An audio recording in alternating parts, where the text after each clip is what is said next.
we can hear us and that everybody can see us, so we can officially start right now. Welcome again to all of you. It is my honor here to introduce another edition of our online event Coffee With. My name is Miloš and I'm representing Cerevra Banja Luka, organization that is behind all of these events that we are holding for previous days and the days that are about to come. It is my honor and really a privilege to present our today's guest speaker, the ambassador of Switzerland in Bosnia and Herzegovina, Excellency Andrea Rauber Saxer. Welcome, thank you for your time and thank you for being with us today. Hello everyone, it's my pleasure to be with you in Banja Luka today. Actually, I just said that before, I'm pretending to be in my office, but I'm at home. Maybe you saw one of my sons just sneaking out behind me. That's been a bit the way of working in the past couple of weeks. So this is already my 6th week in home office, and I was physically in Banja Luka just at the beginning of March, right, just at the outbreak of this crisis. And at that time, I think we still had no idea what it implicated and what it meant.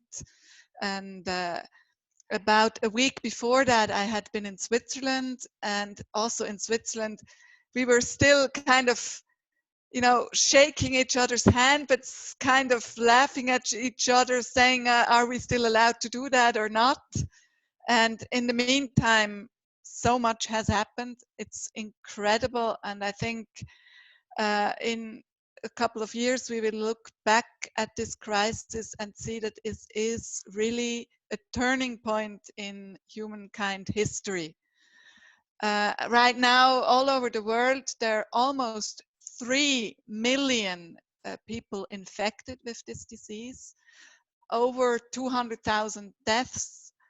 I mean, it's just unprecedented. There are, what did I read? I think 3 billion people under lockdown worldwide. I mean, imagine that. I mean, it's really horrible, and none of us would have thought we would see such pictures like we saw from Italy or right now out of New York, with all these coffins being sent away. So that shows, in my view, really how serious the situation is.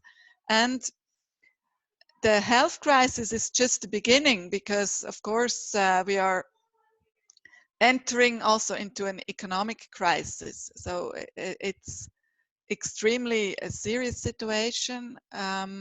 In Switzerland, we have almost 30,000 infected people, also quite a lot in terms of population size. We are among the most affected countries. We are still, I would say, comparatively lucky in terms of dead people. There are about 1,500 people who have passed away, but all these figures and numbers are anyway very relative, because we don't know exactly how true they are and how to compare with different countries, because it just depends very much how many people are tested, how many people do we really know that they passed away because of the disease, or maybe they had some other reasons. But in any case, it is a serious situation. The good news is that in some countries, like in Switzerland as well, the measures are starting to be eased again. In Switzerland, they will open some shops next week, for example, hairdressers. For some reason, that seems to be the first one to be opened. But I understand that especially for self-employed small entrepreneurs, it's a very serious situation. The Swiss government had put an unprecedented amount of money available for different kinds of entrepreneurs, but also for workers who work on a we call that shortened working hours kind of concept, so that they work less hours, but a part of their salaries is being paid by the state. And the public transport is still running, but it's been reduced, and that's also something unprecedented for Switzerland, which is running on trains, basically. I mean, I don't know whether you have all been to Switzerland, but public transportation, it's a part of our identity, I would say. Also that the borders are more or less closed. That's also unprecedented in the past 20 years.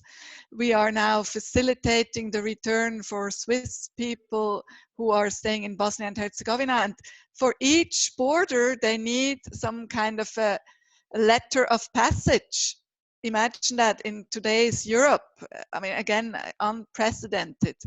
But as I mentioned, these are, compared to the economic crisis that we will enter, are still comparatively small problems. So what I'm worried about is the recession, and that will, of course, affect you also in Bosnia and Herzegovina. What the interesting thing, what I heard, is that in countries that have already, let's say, a system where you depend very much on yourself and on your skills of improvising and innovating, that, like in Bosnia and Herzegovina, that these countries and the private sector in these countries will most likely be able to deal more easily with the situation than in countries like Switzerland, where everything was extremely well organized and where people like to plan ahead very much. So I think for Bosnia and Herzegovina, that's the good news. And the other good news is that you are receiving a lot of help. Sorry, I think I have to close the door because my kids are a bit too loud in the background. I'll be right back.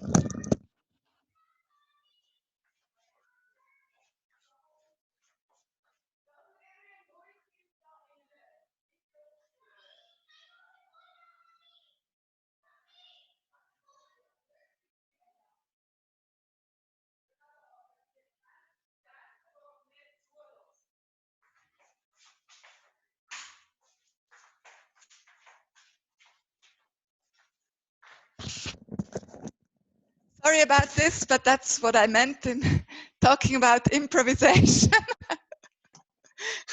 Exactly.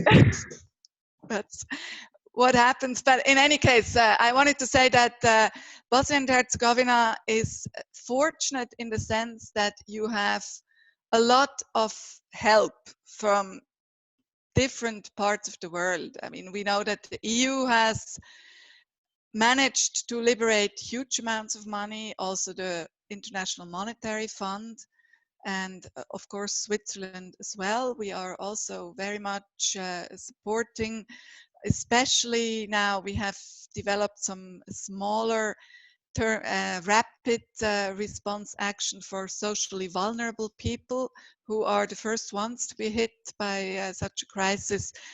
And now I can also promise you that we have a very strong eye in checking what happens with all this aid that comes in the sense that it has to be dealt with in a very transparent way, and we want to know exactly where it goes and that it goes to the right hands. And that's one of our big issues that we are tackling. And we also want this response to be quality and needs oriented, and it's another issue that we are following very closely together with other like-minded countries.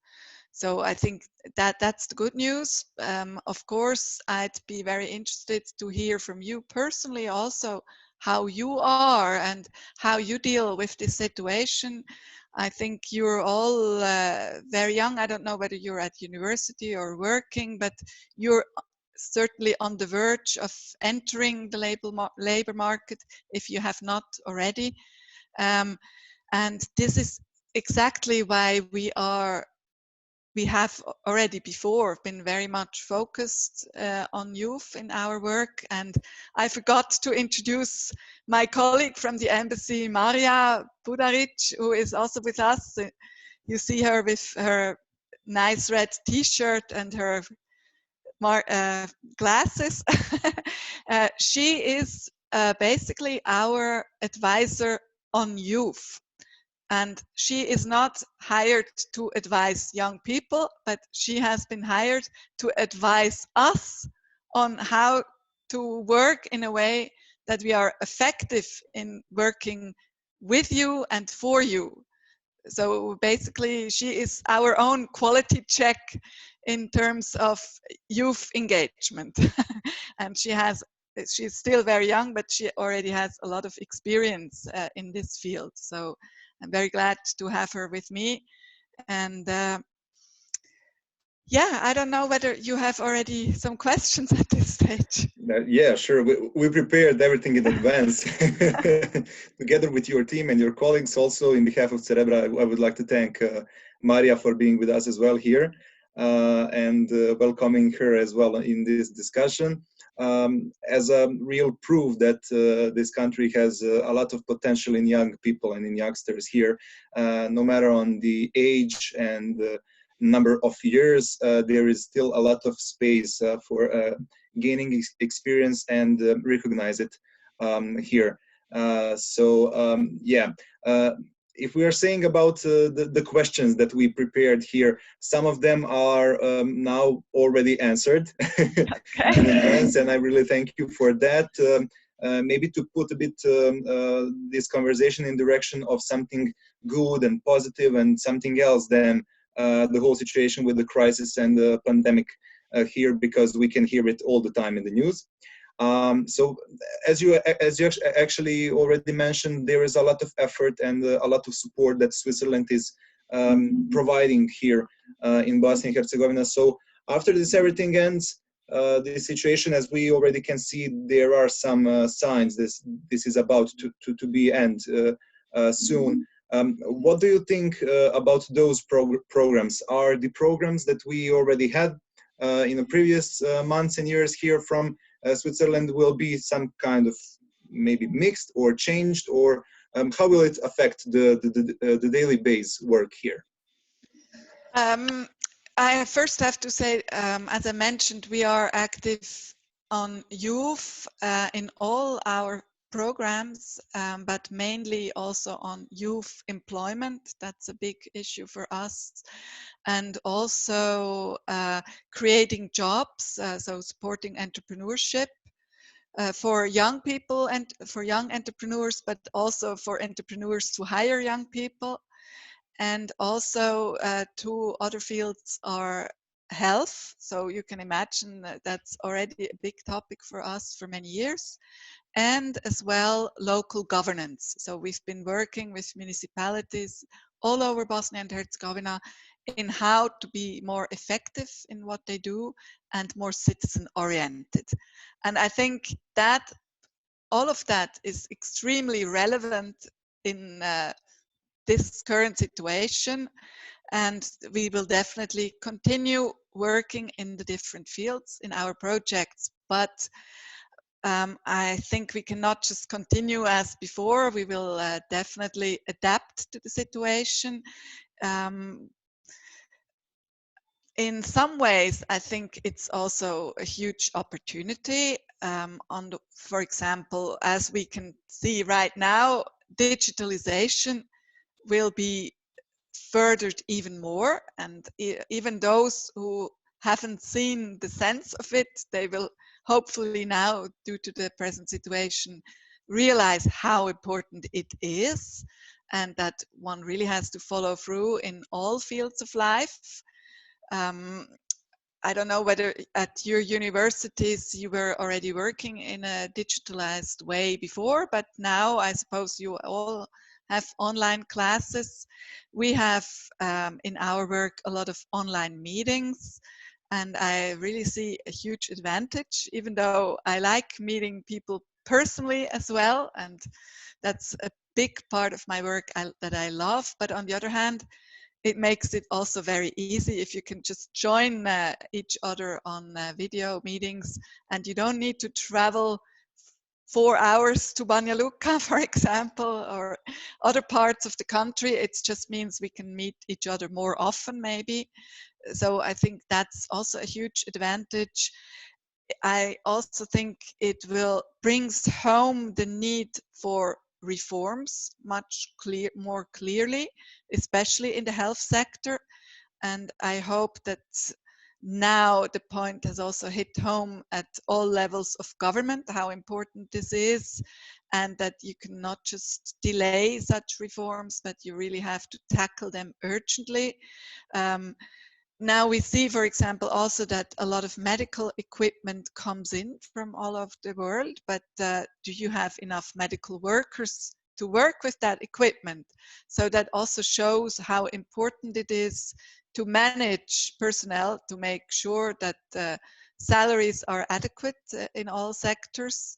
And that was even before the crisis started. We said that's an issue we really want to continue working on.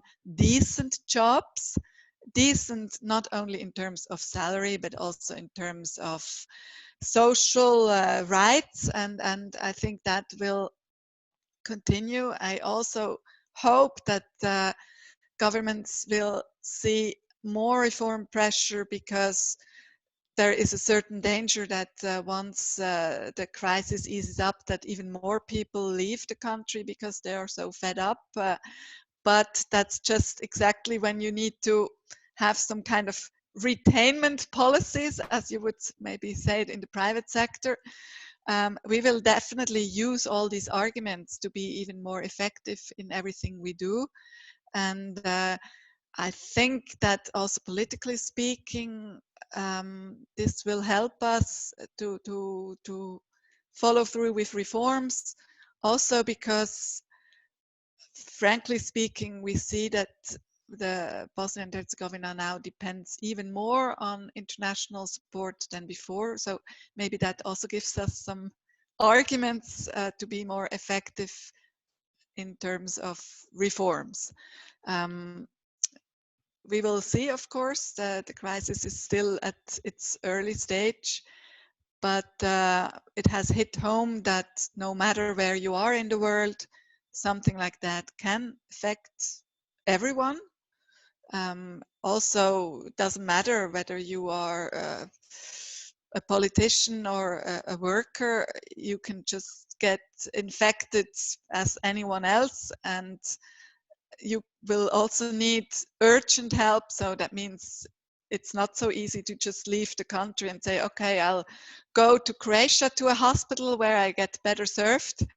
By then you could be dead, or actually it's not even so easy to cross the borders. So in my view, that shows that one has to think and act more locally. And I hope that this will also help the country to move forward. So in every crisis, there is an opportunity, and I think this is the big opportunity for Bosnia and Herzegovina, and I hope, of course, that it will be taken, and we will do our part to help you on that. And thank you. And we also hope that our institutions and representatives will be able to do their part of the job to implement such a great programs and things like that. So as you mentioned on the beginning of your answer on this question, that is a much more better way of knowing each other and having a clear communication and discussion to be in person. As we already mentioned in previous events, we are always using this opportunity to maybe invite you on another event after this everything ends. So when you visit Banja Luka, or maybe if we visit Sarajevo, to have an open in-person conversation, and together maybe more young people, and to be involved in the discussion on a more effective way. Definitely, I hope that this will be possible soon, maybe just with our masks or so, but Yeah. in any case, I'm ready. Yeah, and with the 2 meters the distance. Yes, maybe I can jump on my next question, and it would be really nice to hear your personal opinion about this. Being an ambassador for an ambassador in Bosnia and Herzegovina, how does it actually feels like, and how do you see our country? I think this is great to work here. It's one of my most interesting positions I've had in my career. It's really great. Bosnia and Herzegovina is a beautiful country and has really warm-hearted people in all parts of the country. And I love traveling, so I've been to almost all the parts of the country. And I regret that for the time being, I'm stuck in Sarajevo. I mean, that's nothing against Sarajevo, but I like to go out of Sarajevo on a regular basis and talk to people of all walks of life. So I can really say that this is it's a great experience. And also for me as a Swiss ambassador, it's nice because I feel welcome everywhere. And I also feel that we have a lot in common, our two countries. There is a similar political system. Maybe it's not implemented in the same way, but I think still we can learn from each other.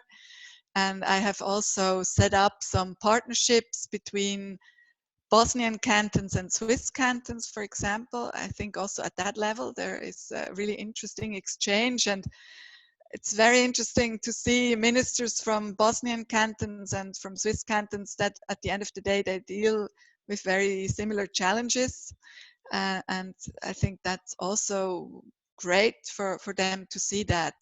In addition, of course, we also have about 60,000 people of Bosnian origin in Switzerland, and in total, I think it's 500,000 people from the Western Balkans.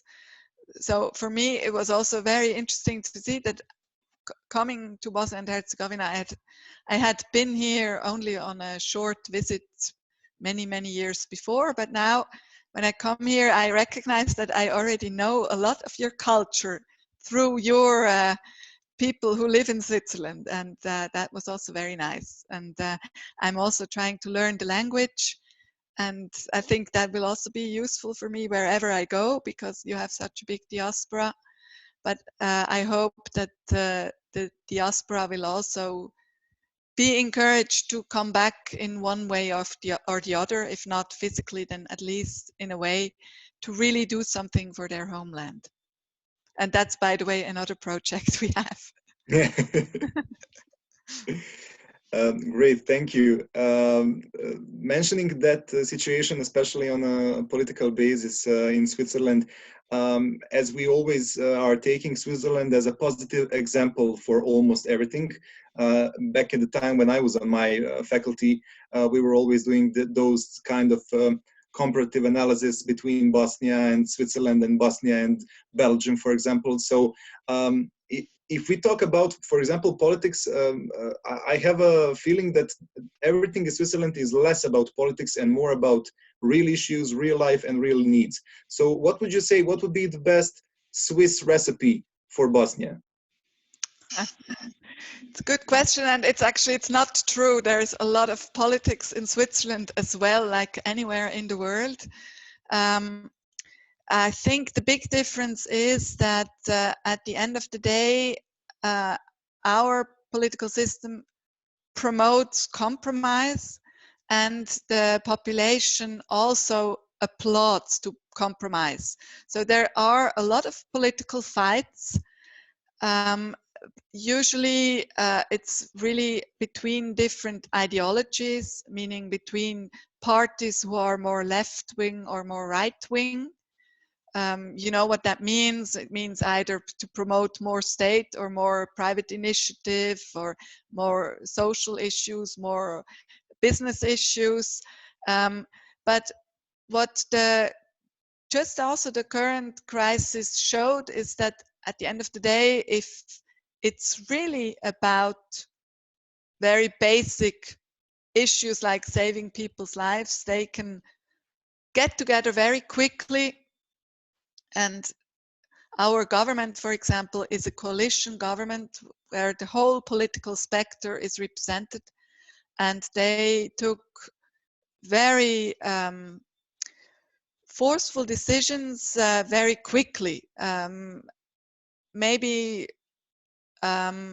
for you it would seem not so strict because we didn't have any curfew hours, and people were still able to move around freely, but the government appealed very much on everyone's responsibility and asked people to stay home as much as possible. And the big restriction was that you could not meet in public among more than 5 people at the same time, and you had to keep 2 meters distance. And this is what the police also checked. And if people, I mean, I can imagine that, for example, you would love to meet each other, and it would be difficult to stay 2 meters apart. And I mean, that's of course the same in Switzerland as well. So the police gently encouraged everyone to keep their distance if they didn't do that. There was a huge discussion whether people should wear masks or not. And the government has decided to still not ask for people to wear masks everywhere. But I think it will be introduced by public transportation companies and also maybe some shops or so.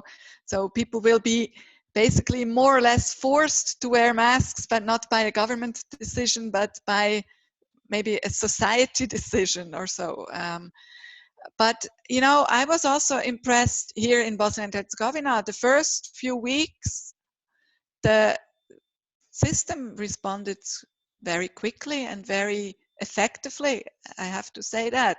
I mean, I was really impressed. And only now, when it seems like the crisis is easing up a little bit and cases didn't grow so quickly in number, that you see again a sort of a loosening of this political unity, which is of course too bad, because as I mentioned, now the economic crisis starts, so they should all act in unity and make sure that entrepreneurs get help, that jobs are saved, and that people can basically survive in a sense that they have means to support themselves. So that's now the big challenge, of course. Exactly, yeah.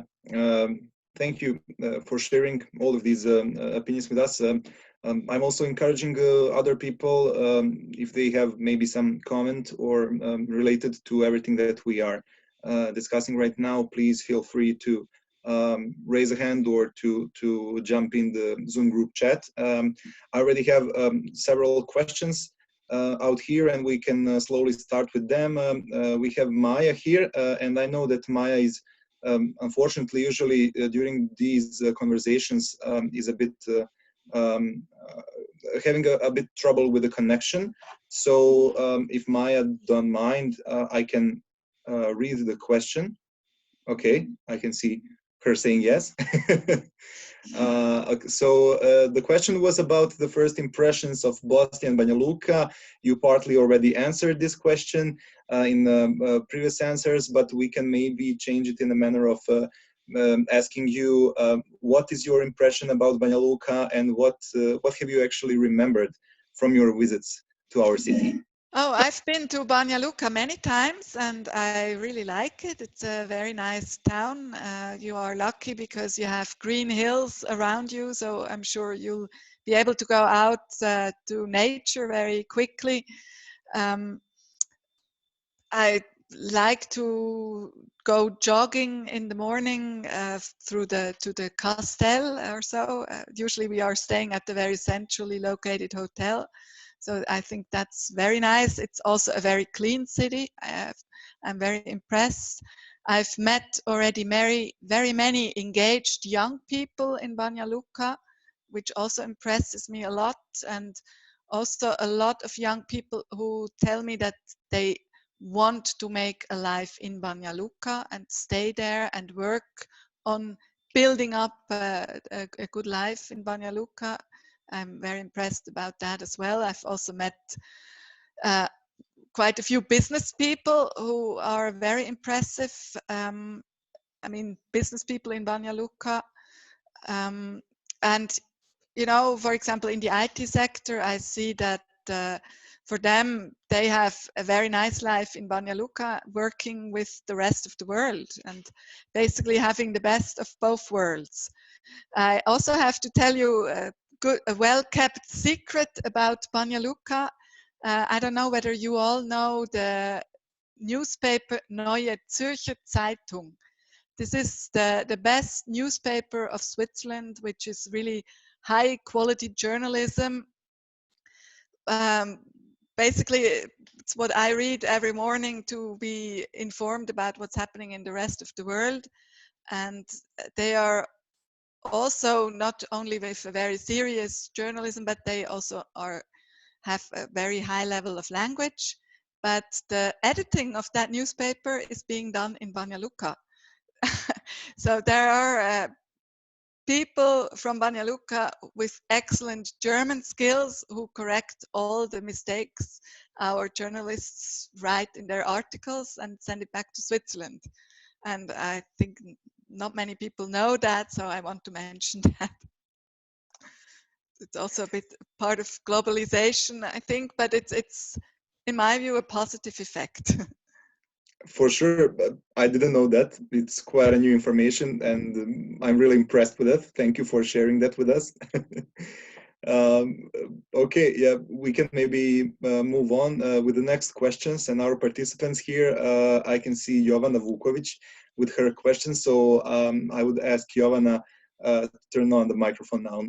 Hello, everybody. I'm Hi. sorry I haven't turned my camera on. I'm just a big mess today, so this picture is more representable, I would say. So yeah, my that's question, also the home office syndrome. Exactly. So the first one is, what in your opinion will be the most valuable lessons we will learn from this pandemic? Because I see that everybody, actually in this group, somebody mentioned earlier that it's important to focus on the positive things. So just to stay in this mood. And the second one, I would say it's a bit selfish, but only because I work in tourism, and I wanted to hear your opinion about how do you see tourism developing in the future? Thank you very much. Well, personally, I hope that we will be able to learn some good lessons. And for me, one personal lesson is that we should really continue to make use of these new ways of working.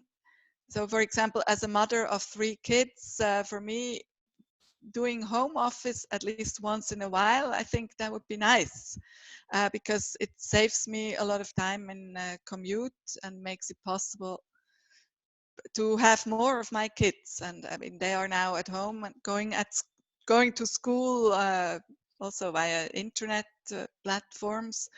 And I think that's definitely not something for every day, but at least why not 1 or 2 days a week? That would be quite fantastic.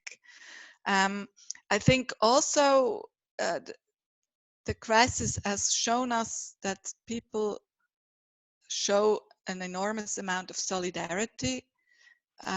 I see that among my neighbors, how everyone is asking, how are you? And even I had a call from my neighbor next door, from a local family, who wanted to know how we are and how we are affected by the crisis. I thought that was extremely nice. I see young people helping with the shopping for older people. And I hope that all this spirit will really also continue after this immediate crisis, and that we are open to that and that we take the time to do that. As what concerns tourism, that's of course huge question, because as we know, traveling is now very much affected by the crisis. But on the other hand, there are also new opportunities. For example, in Switzerland, I mentioned people like to make plans early, so they are already worried about their summer vacation. But now they're encouraged to go on their holidays in Switzerland. And maybe that's also an opportunity for Bosnia and Herzegovina. I've met so many people in Sarajevo who have not been to Banja Luka before, and maybe they have been to Banja Luka, but they have not been to other parts of Republika Srpska, and you have a lot to offer. So why don't you promote this internal tourism, but then of course vice versa, so that people are able to get to know their country much better. I think that's maybe a sort of a medium-term opportunity. And then, of course, we talked about digitalization, that you prepare the platforms, the internet platforms, so that you can at least benefit of the next season, I mean the summer 2021, so that people abroad discover Bosnia and Herzegovina even better, that the information is available also in English, maybe also in other languages. Personally, I see huge potential for tourism. You have such beautiful landscapes, you have beautiful historic heritage, but frankly speaking, in Western Europe, people still don't know this well enough. They have discovered Croatia in the past 10 years or so, but from Croatia, it's just a small step into Bosnia and Herzegovina. So attract these people, have them visit Bosnia, and make sure they're staying. There are maybe people who are at the coast and they visit Mostar in one day, but that doesn't really provide you with enough resources. They should stay overnight. They should then travel on. They should make use of this enormous offer. And I mean, you have such a hospitable population. I think it's so, you are all so open to foreign visitors. And that's also a huge asset which you should make better known, and the fantastic food here, and of course also the prices, you know, that's of course also, even if you increase them a little bit, which I would encourage you to do as well, to make enough money, but it's still absolutely competitive.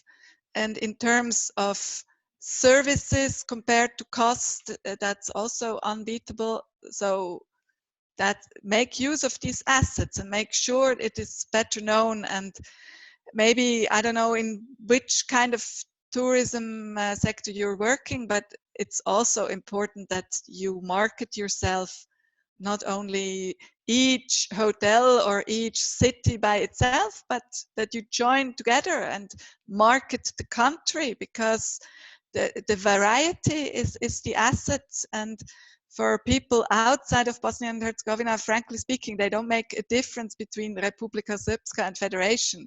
What they know is Bosnia and Herzegovina, and that's what they will visit. So if you find a way to market this well, in a clever way, everyone will win.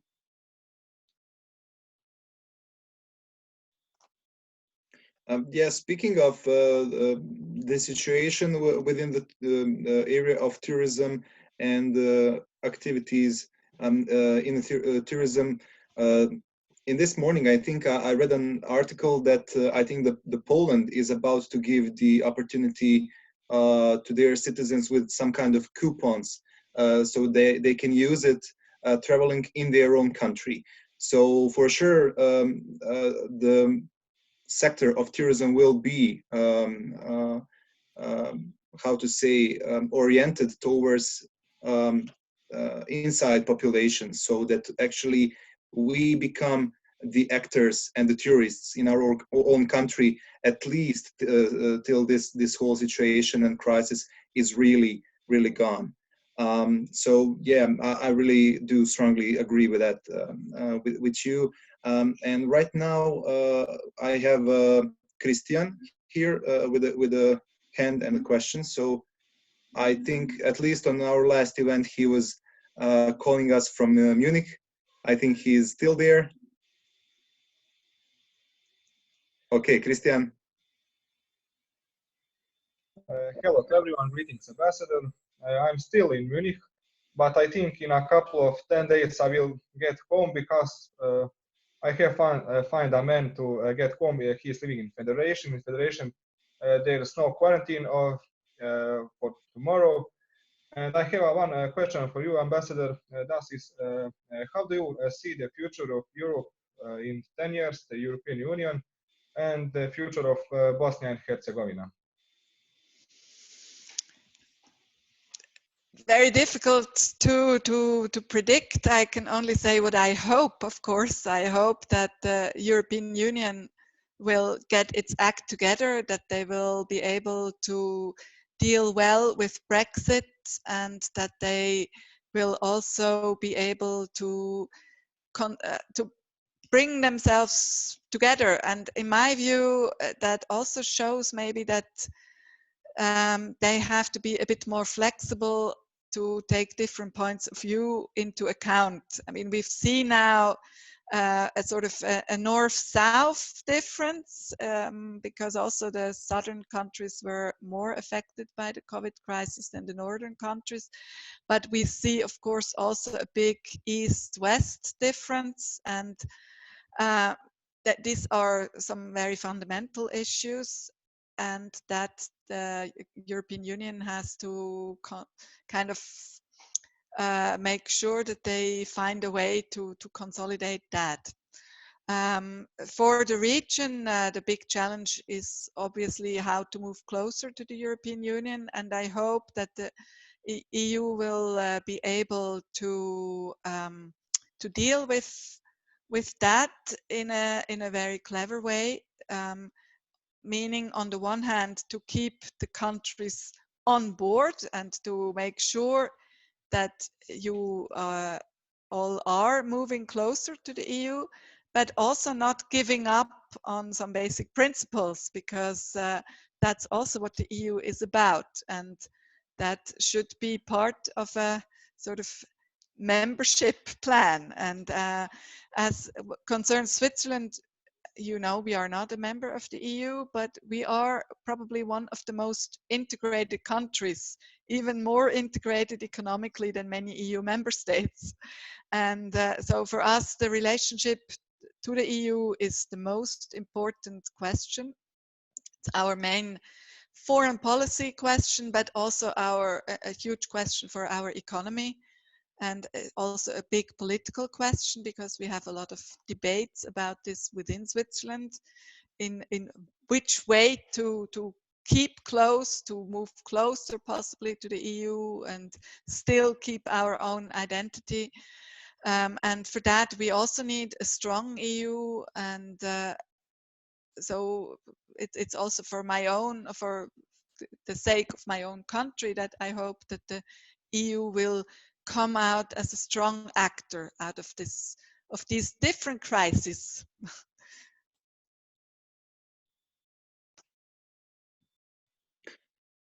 Thank you. Now I would ask my friend and colleague from organization, Miloš Vlagović. He asked here for his time. He's also a president of our governing board. So he actually has 3 questions, and I hope we wouldn't mind him with that. So Miloš, the floor is yours. Okay, thank you. First of all, Your Excellency, thank you for accepting this opportunity and our call to participate in our activity, Coffee with Ambassadors. And I have 3 questions. We know that your country is helping a lot to Bosnia and Herzegovina, especially youth, and you have a program especially concerning entrepreneurship. Are you personally satisfied with those projects and of course with the organizations are doing those kind of activities? This is the first question. The second, in your personal opinion, do young people use all what is offered to them, like opportunities, traveling, being active, and etc.? And also one selfish question, not selfish, but regarding to the local community. Is there any city in your country that is quite similar to Banja Luka, so we can start doing some twinning projects a bit between Banja Luka and some city in Switzerland? Thank you. Thank you very much. You know, we are, as Swiss people, we are quite result oriented. So your first question, are we satisfied with our projects in entrepreneurship? I can tell you that we really measure that on a very regular basis, not just, I mean, satisfaction. What does this mean? We want results. We want to see that our money, our taxpayers' money, has reached the desired results and has really had a positive effect on people's lives. And that's what we measure every year, and we have to send the results also to our headquarters in Bern. So in that sense, I think we can be satisfied. We have reached our results in the framework of the projects. But on the other hand, there still remains a lot to be done, that's for sure. And it's not really us ourselves who have to do everything, but we basically, what our aim is always to help the beneficiaries to take things into their own hands. And so I think we have to encourage even more people to participate in these projects, to take the opportunities, and then we will hopefully reach even more and even better results. And that's what we are working on very hard now. I can also tell you that especially the entrepreneurs who were supported by us, they are now also very much coached on how to deal with the situation and how to make sure that the cash flow comes in and what to do and how to get credit or whatever they need at the moment in order to survive. I think that's the most important immediate measure. And then we will also, of course, evaluate in which ways we have to adapt to the current situation and to be able to support even more people. But I mean, we talked about the tourist sector. That's one of the sectors we are working in because we think that's one of the promising sectors. But there's also the wood sector in Bosnia and Herzegovina, the metal sector, etc. So that's one aspect we are very much working on. And then we are also working on a new youth education project in the sense of practical learning. So the idea is to work with even more vocational schools so that students can learn the practical parts of their trade. That's something we have also had a big success in Switzerland. You know, in terms of the apprenticeships in Switzerland, it works a bit differently because we have a bigger private sector. But we are also trying to introduce this experience here in Bosnia and Herzegovina. We've been doing that already, but and it has shown results, but we were still not satisfied with the amount of young people we were able to reach. So we are now engaging in a much bigger project together with the German GIZ, so that I hope we will be able to help to train even more young people and really also make sure that they learn the practical side of their trades and that new jobs, new innovative jobs are coming into that field. For example, also green jobs. Green in the sense of ecological jobs. For example, a very successful Swiss company here is in the recycling business. And it sounds maybe a bit weird, but they buy old metal from Switzerland, they bring it all the way to Bosnia and Herzegovina, they take everything apart, and then they sell the raw materials on the world market. And that's a very successful business. And so it's just one type of green job that we think is very promising, but there are definitely also many others. Then the second question, do young people use all that is offered?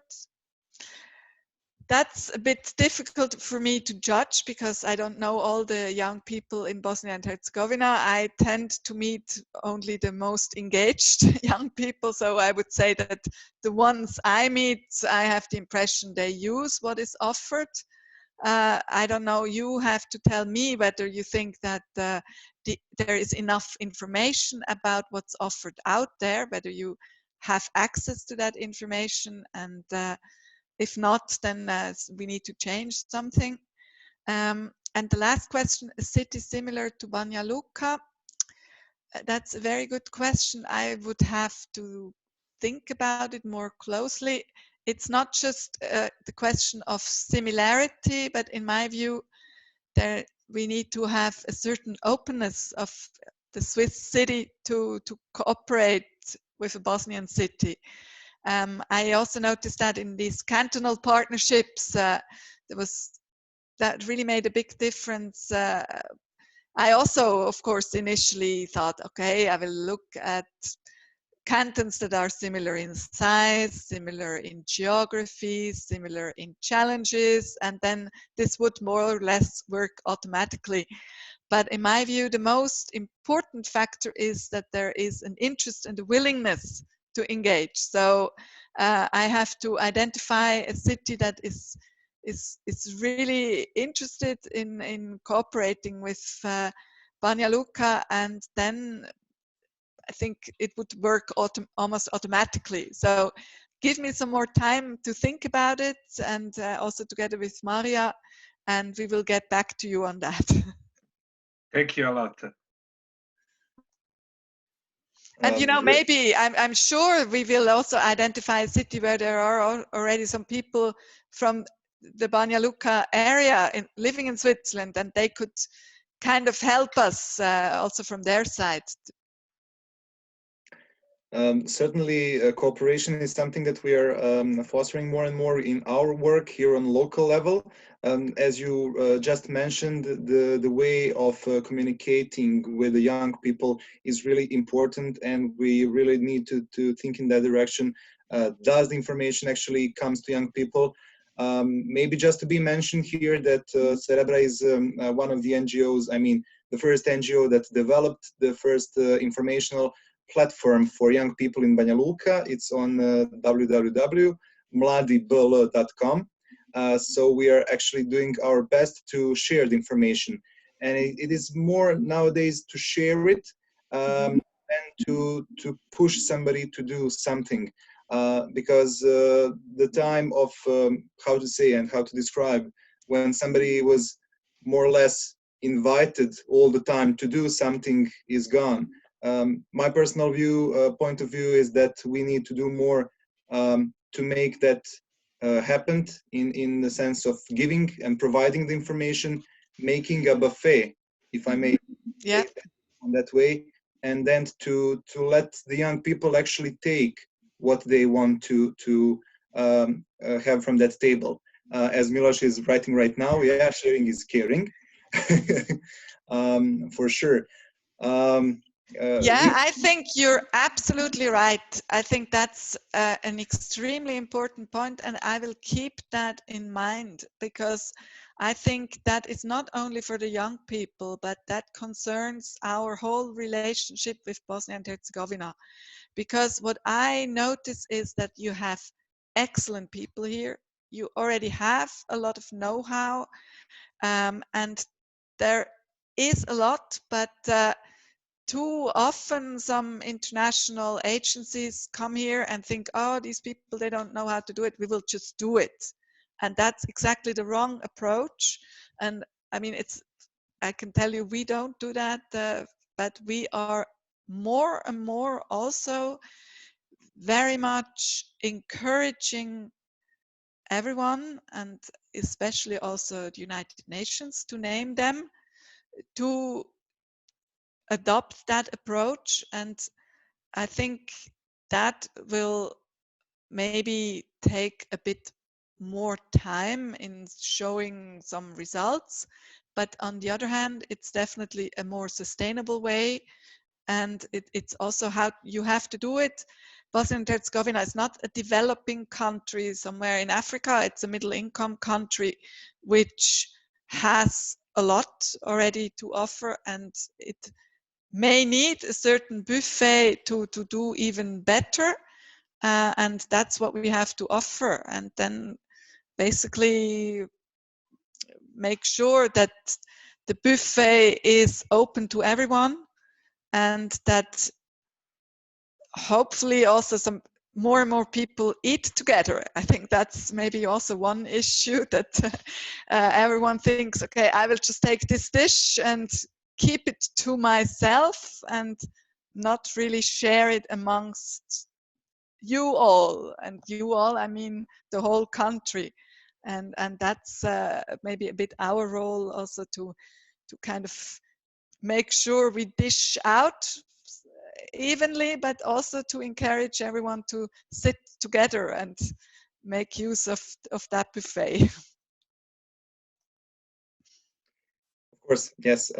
Thank you so much. As I can see the chat that is active on the side here, Maria is also letting us know that all the information about the projects of the Swiss Embassy could be found on Swiss bnh.be or Swiss in BiH.ba. So please, all of you that are participating in this event, do keep this in mind and visit this website. Also, in case there is anything that also we can provide as information or as a program and a platform, we will be really happy to help in all of your efforts. And we see also a lot of opportunity for all of us in our community and our country to be more developed and more passionate. In a good company, time laughs really fast. Yeah. So I really appreciate your time and being here with us. If you maybe have some, let's say, final touch or a closure for all of our participants here, or some maybe message for all of those that were not able to be today with us, please. Well, first of all, when it comes to information, I would say that we are extremely proactive and we try to inform as much as possible, and also in a very easy way. For example, we have this online map, Swiss in BiH, where you can look, for example, what is Switzerland doing in Banja Luka, and then you see all our projects that take place in Banja Luka or any other bigger city and municipality in the country. And I think that will make it very easy for you to inform yourself about that, and then you can always write us if you have any specific questions. As to my message, I think the message is very simple: make use of this opportunity and of the buffet that is offered not only by us but by many actors, and also by the many people who are coming from here. And yep, stay engaged, and I think you will be supported. And the most important is also, in my view, is the networks. And I think you have already a strong network, but make use also of even more networks, and then you will definitely be able to lead an excellent life here and have good opportunities. So feel free to ask us also if you don't know enough about the different networks, but if you have any specific questions, you can also ask Maria, of course. And yeah, that's basically it. And at the end of the day, it's your life, so you have to know how you want to lead it, what you want to do with it. But I think the good news is that there is quite a lot out there that you can benefit from. So I think that's the good news. That's exactly what we are trying to present to all of young people in our work. Your Excellency, once again, thank you so much for your time, and it was really an honor meeting you in person, at least in this way, virtually and online. And thank you for letting us see how your office actually looks like. Also, we're waving to Senka. She was also here with us. And greetings from Banja Luka. It was a great pleasure to have all of you here. Please do continue with following all of our activities on Cerebra NGO social networks after a while. And after we close this event, this link with the recorded meeting will be available on our platform. Thank you all once again for all of your time, and hopefully we will be in touch for more initiatives and more activities that are about to come after this crisis ends. Your Excellency, once again, thank you, and really looking forward to meet you once in person in our city. Yes, me too. Thank you very much. I wish you all a very nice weekend. Stay healthy. That's the most important right now, and hope to see you soon again in Banja Luka or somewhere else, or even in the virtual world again. Bye-bye. Thank you. Bye.